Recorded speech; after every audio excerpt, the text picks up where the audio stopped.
when it comes to dealing with the digital age in everything, in all aspects of our lives these days. Even though the technology has come, there's still gaps that need to be identified.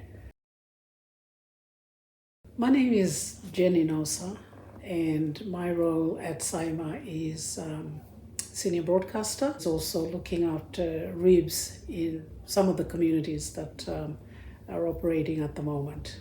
So how is communications different on the Torres Strait to the rest of the country?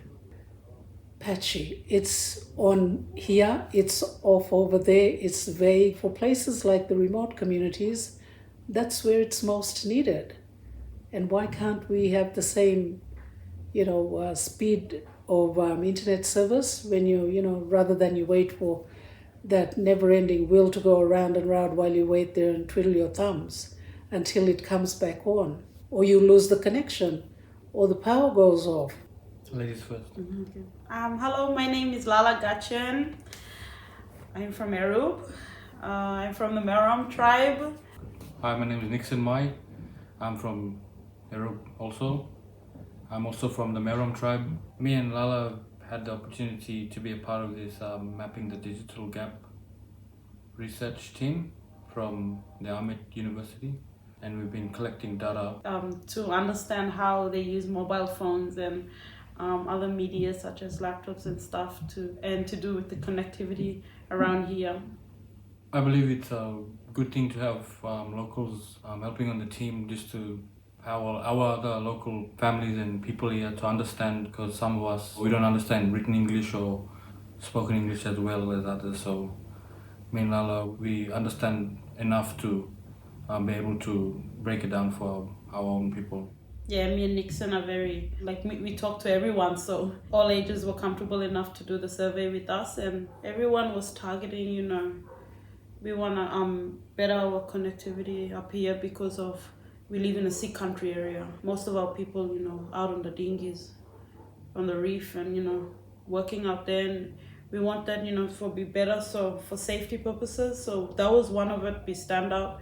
And also for others that are trying to get into, business and stuff, they want better internet up here. Just like Lala said, we are seafarers out here, and even though we've come a long way with actually having reception now in some parts of the island better than before, where we used to be like the Statue of Liberty, holding up our phones just to send a text message. When you look at the community, people that that are doing this for daily, it's their job, it's their livelihood, it's their children's education, that parents, fathers are out there, the brothers are out there, uncles are out there, women out there as well, doing fishing for support their families. And when the mobile tower is not working from their community, they rely on the signal from the neighboring island. So it becomes a risk. Just to wrap up, what would you like to see possible for good communications across the Torres Strait? Torres Strait is, we're saltwater country. There's always need for upgrading infrastructure because we get corrosion from salt air, which is something that we face every time you put something in place and salt air get to it.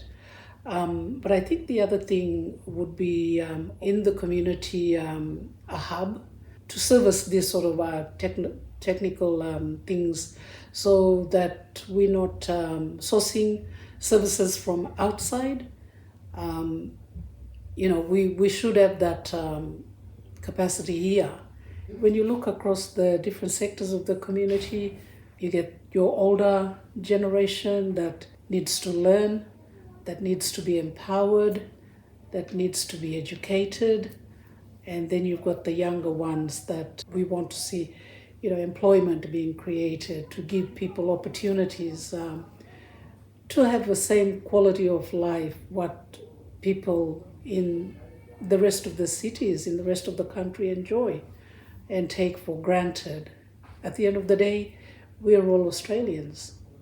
I personally, I enjoyed this last week here working with you guys. It was a great opportunity for me it was like a first time for me to, do stuff like this that will benefit our community one day. It was really good to work with Nixon, my cousin. Well, I'll be more than happy to join the team again to get out to the community, because I think it's really important for all of us to be helping regions like Torres Strait.